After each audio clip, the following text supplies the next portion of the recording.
అబ్బో ఇక్కడ కేజీ చీరలు కొంటే అర కేజీ చీరలు ఫ్రీ అంట. మంగళ్య షాపింగ్ మాల్ కేజీల్లో సేల్, టన్నుల్లో ఆనందం. మహిళా ఎస్ఐతో అసభ్యకర ప్రవర్తన కేసులో వైసీపీ నేత చింతాడ రవికుమార్ ప్రస్తుతం రిమాండ్లో ఉన్నారు. ఇక ఘటన జరిగిన 9 రోజుల తర్వాత చింతాడ రవికుమార్ ను అరెస్ట్ చేశారు. ఈ క్రమంలో పరారీలో ఉన్న 9 రోజుల్లో 8 ప్రాంతాలకు వెళ్లినట్లు పోలీసులు గుర్తించారు. 24 సిమ్ కార్డులు, 21 మొబైల్ ఫోన్లు ఉపయోగించినట్లు పోలీసులు చెబుతున్నారు.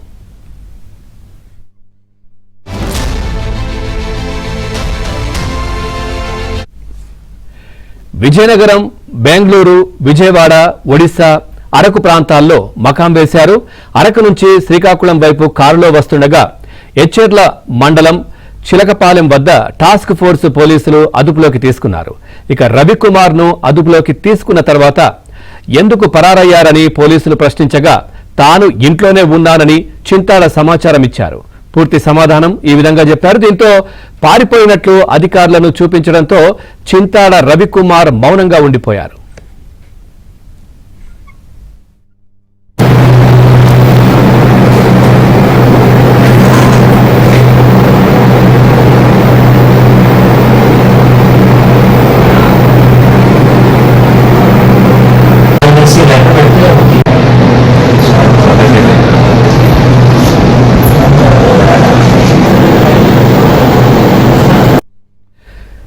రైట్గా ఇదే విషయానికి సంబంధించి మరింత సమాచారాన్ని మా కరెస్పాండెంట్ రమేష్ అందిస్తారు. రమేష్, పూర్తి డీటెయిల్స్ ఏంటి?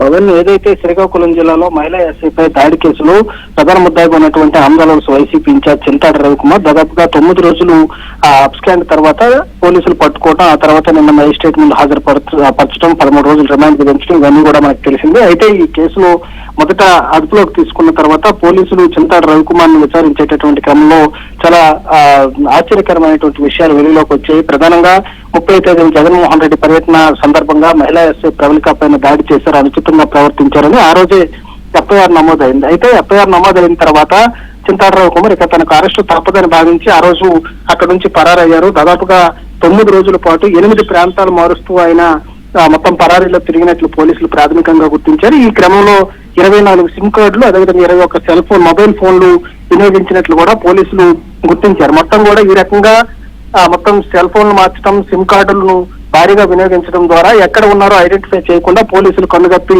9 రోజుల పాటు ఆయన తిరిగారు. ఆ తర్వాత విజయనగరం, అరకు, విశాఖపట్నం, అదేవిధంగా ఒడిశా ప్రాంతాల్లో తిరిగిన తర్వాత అరకు నుంచి వెస్ట్ బెంగాల్ కు సంబంధించినటువంటి ఒక కారులో ఆయన తిరుగు ప్రయాణంలో శ్రీకాకుళం వస్తుండగా చిలకపాలెం దగ్గర టాస్క్ ఫోర్స్ పోలీసులు అదుపులోకి తీసుకున్నారు. అయితే దీనిలో మరో విషయం ఏంటంటే 30వ తేదీన ఈయన పైన ఎఫ్ఐఆర్ రిజిస్టర్ అయింది.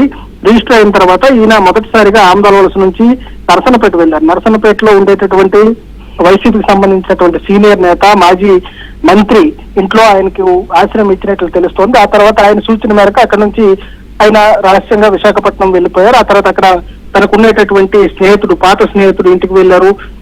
ఆ ఇంటికి వెళ్లేటటువంటి క్రమంలో అక్కడ ఒక 2 రోజులు ఆశ్రయం పొంది ఆ తర్వాత అక్కడ నుంచి అరకు వెళ్లిపోయారు. మొత్తం దీనికి సంబంధించినటువంటి సీసీ ఫుటేజ్ అంతా కూడా పోలీసులు సేకరించారు.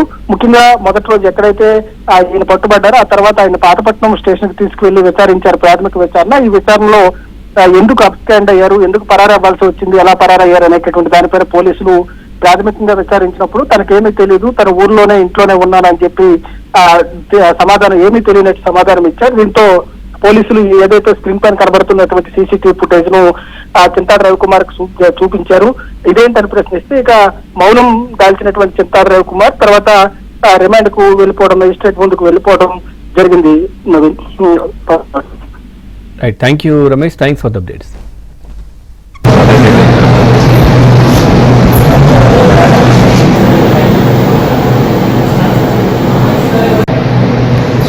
Okay.